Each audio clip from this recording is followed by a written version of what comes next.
ബലാത്സംഗ കേസിൽ നടനും എംഎൽഎയുമായ മുകേഷിന് മുൻകൂർ ജാമ്യത്തിൽ അന്വേഷണ സംഘത്തിന് കടിഞ്ഞാനിട്ട് സർക്കാർ.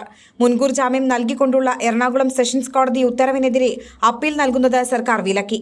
ഹൈക്കോടതിയിൽ അപ്പീൽ നൽകുന്നതിനുള്ള നടപടികൾ പുരോഗമിക്കുന്നതിനിടയിലാണ് ആഭ്യന്തര വകുപ്പിന്റെ ഇടപെടൽ. ഹൈക്കോടതിയെ സമീപിക്കേണ്ടെന്നാണ് അന്വേഷണ സംഘത്തിന് ആഭ്യന്തര വകുപ്പ് നൽകിയ നിർദ്ദേശം. മുൻകൂർ ജാമ്യത്തിനെതിരെയുള്ള അപ്പീൽ ഹർജി തയ്യാറാക്കിയിരുന്നു. ഇതിനിടയിലാണ് സർക്കാരിന്റെ അസാധാരണ ഇടപെടലുണ്ടായത്. മുകേഷിന്റെ കേസിൽ അപ്പീൽ നൽകണമെന്നാണ് പ്രത്യേക അന്വേഷണ സംഘത്തിന്റെ നിലപാട്. മുകേഷിന്റെ കാര്യത്തിൽ അപ്പീൽ അനുമതിയില്ലെങ്കിൽ ഇടവേള ബാബുവിന്റെ മുൻകൂർ ജാമ്യത്തിലും അപ്പീൽ നൽകില്ല. മുൻകൂർ ജാമ്യത്തിൽ അപ്പീൽ നൽകാതെ സർക്കാർ മുകേഷിന് സംരക്ഷണമൊരുക്കുകയാണെന്ന ആരോപണമാണ് ഇതോടെ ഉയരുന്നത്. സർക്കാർ അഭിഭാഷകരിൽ നിന്ന് നിയമോപദേശം തേടിയ ശേഷമാണ് SIT ഹൈക്കോടതിയിൽ അപ്പീൽ നൽകാനുള്ള നടപടികൾ നേരത്തെ ആരംഭിച്ചിരുന്നത്. സെഷൻസ് കോടതി മുൻകൂർ ജാമ്യം നൽകിയത് തുടരന്വേഷണത്തെ ബാധിക്കുമെന്ന നിലപാടിലാണ് SIT.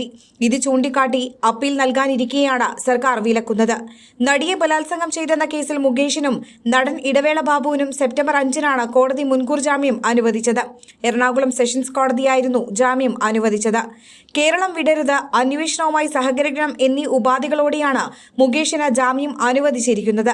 സത്യം തെളിയിക്കാനുള്ള യാത്രയിൽ ആദ്യപടി കടന്നെന്നാണ് മുകേഷിന്റെ അഭിഭാഷകൻ പ്രതികരിച്ചത്. ബലാത്സംഗം ചെയ്തെന്ന ആലുവ സ്വദേശിനിയായ നടിയുടെ പരാതി കെട്ടുകഥയെന്നായിരുന്നു മുകേഷിന്റെ വാദം. 15 വർഷങ്ങൾക്ക് ശേഷം പരാതിയുമായി വന്നതിന് പിന്നിൽ മറ്റ് ലക്ഷ്യങ്ങളുണ്ടെന്നും തന്നോട് പണം ആവശ്യപ്പെട്ടിരുന്നുവെന്നും ബ്ലാക്ക്മെയിൽ ശ്രമം നടത്തിയിരുന്നുവെന്നും മുകേഷ് പറഞ്ഞിരുന്നു. താരസംഘടനയായ അമ്മയിൽ അംഗത്വം നൽകാമെന്ന് വാഗ്ദാനം ചെയ്ത് പീഡിപ്പിച്ചെന്നാണ് ഇടവേള ബാബുവിനെതിരായ കേസ്.